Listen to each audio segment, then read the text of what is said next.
es obvio que hay omisiones. O sea, te digo, yo partí de la idea de que era ingenuo pensar que sí se iba a abarcar todo. O sea, es humanamente imposible. Y la verdad es que a la mera hora también sueles tener como cierta información de calidad de algunos y de los otros de repente igual no hay tanto. Entonces, eso determinó a veces también qué quedaba y qué no quedaba. Sí, esas van a ser ya de despedida. Ya cuando terminemos el programa. Mira. Ya cuando terminemos el programa. Ya cuando terminemos el... perfecto. ¿Página qué? 116. Sí. Vientos. Porque ellos empezaron en el 60. A lo mejor no los estabas buscando ahí. No, según Bach es del 71, ¿no? Sí, pero empezaron en el 60. Ok. Desde ahí empezaron a tocar. Entonces los pones al lado de los Duk Duks. Sí, los Duk Duks empezaron por ahí también. Los Reapers, los Juniors, están entre los Reapers y los Juniors. Están los Jets de Monterrey, etcétera, etcétera. Los hermanos Carrión. ¿Qué página es? 116. Sí. 16, ok. Entonces ellos empezaron con razón. 60. Con razón, pues sí tienes razón. Y entonces se llamaban los Spiders. Pero por muy poquito tiempo. Al mero principio eran con Y y ya después se pusieron los Spiders como los conocemos. Ok, perfecto. Pues qué bueno que ahorita lo mencionamos. Sí. Porque yo dije, ay, ¿dónde están los Spiders? Pero yo pensaba que su historia empezaba a partir de Bach, ¿no? Pero qué bueno. No, para Bach ya habían pasado cosas. Te digo, empezaron tocando rock and rolls. Y cuando lo de Bach ya habían incluso hasta cambiado de género. Ya estaban en la psicodelia. Ajá. De hecho, ese es el gran momento incluso del rock tapatío de aquel entonces, porque hubo un concurso que hizo una estación de radio allá, Ajá. Radio Internacional, si no me equivoco. Y ese no era un concurso, les habían propuesto a las bandas sí. Grabar en sus estudios un par de temas. Y luego esos temas los empezaron a programar. Pero los de la estación empezaron a hacer que la gente votara por los temas. Entonces cuando ellos grabaron no entraron a un concurso como tal, pero se terminó volviendo como en una especie de concurso que ganó la Revolución de Emiliano Zapata. Pero de todos esos grupos, los más sobresalientes terminaron firmando todos con disqueras. Y estaban los Spiders. ¿La Quinta Dimensión creo era? No estoy seguro si División estaban del ahí. Norte. No, División del Norte no. Era del norte, ¿no? Eran de otra parte, pero estaban 94.9, creo que se llama, 99.4 más bien, que era una banda así, onda, pues fue el antecedente de Bandido. Ok. Estaba La Revolución, estaba Toncho Pilatos, estaban los Spiders, y todos a partir de ese concurso grabaron discos con transnacionales. Ok. Mira, pues sí está interesante el asunto. Y Toncho Pilatos, ese disco que hizo, es de lo mejor que hay, ¿no? Sí. Donde viene Cuculcán, ¿no? Exacto, sí. Ese disco incluso lo sacaron fuera de México, porque lo firmó Philips. Sí, salió tenía esa onda de Rock Power, ¿no? Sí. Era de esa colección. Los de ¿no? la colección Rock Power se editaban en diferentes partes del mundo, entonces ellos entraron ahí, derechito.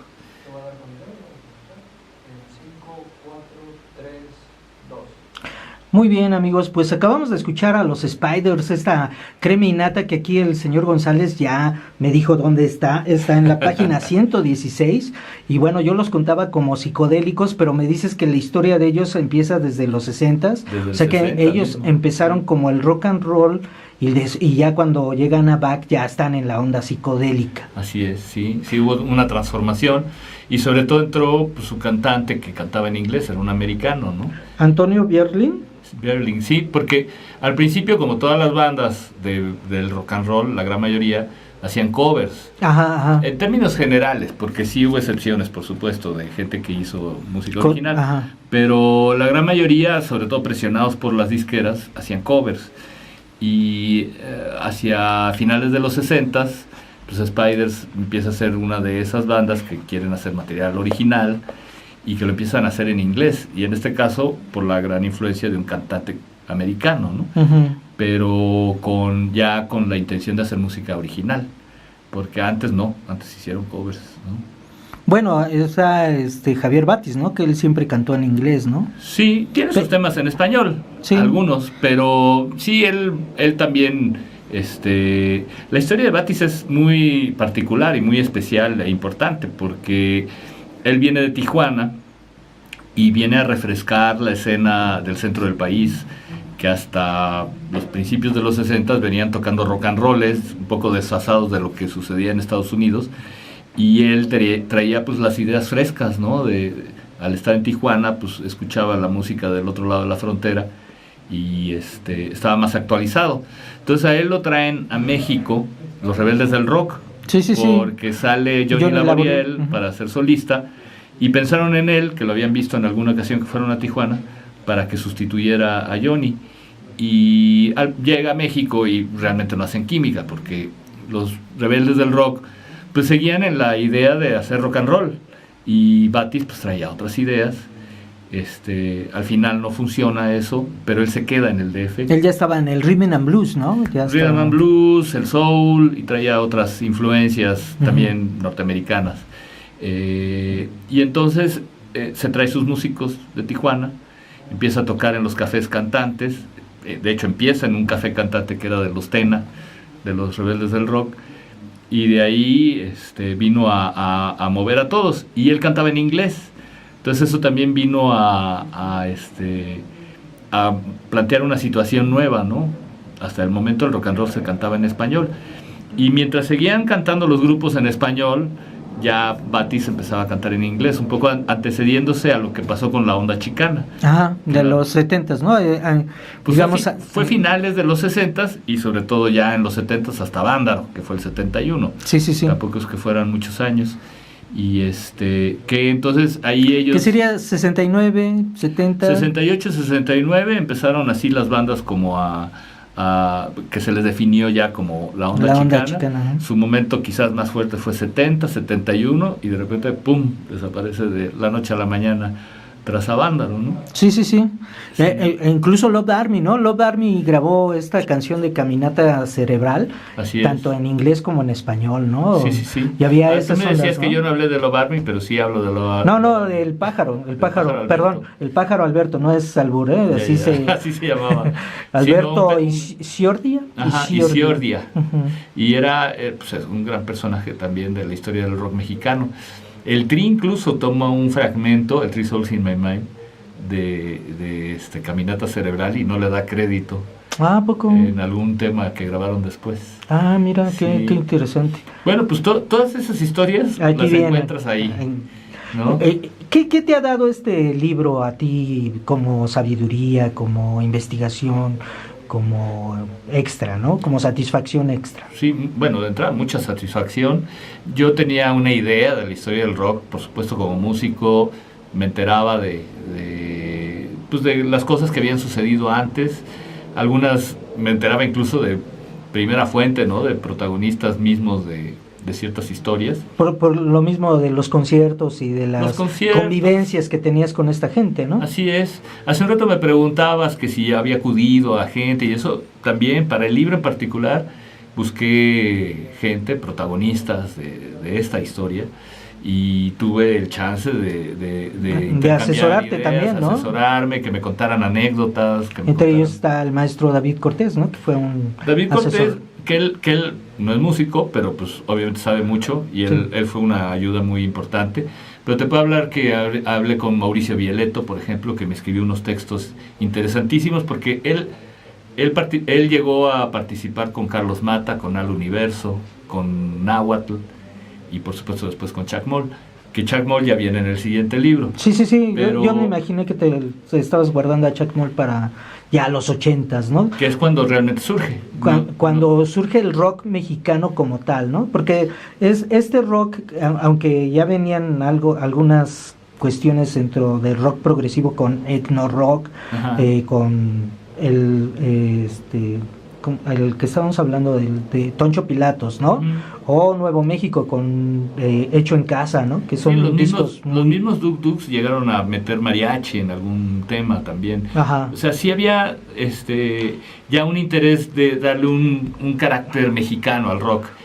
Pero yo sí no me atrevería a decir que si ahí empezó el rock mexicano, porque sería como entrar en un encajonamiento de lo que es el rock mexicano. Pues lo que pasa es que la mayoría de estos discos no son tan fáciles de conseguir, y como tú dices, tienes que pasar horas en internet para poderlos conseguir, verlos, escucharlos. Los de después de Avándaro sí son difíciles, pero los anteriores los consigues fácilmente, ¿eh? Y a lo que iba yo es que hay que entender que el rock mexicano, ahorita me preguntabas que qué me dejó a mí me abrió el panorama, porque yo también tenía ideas a lo mejor como muy fraccionadas de lo que había sido la historia del rock en México.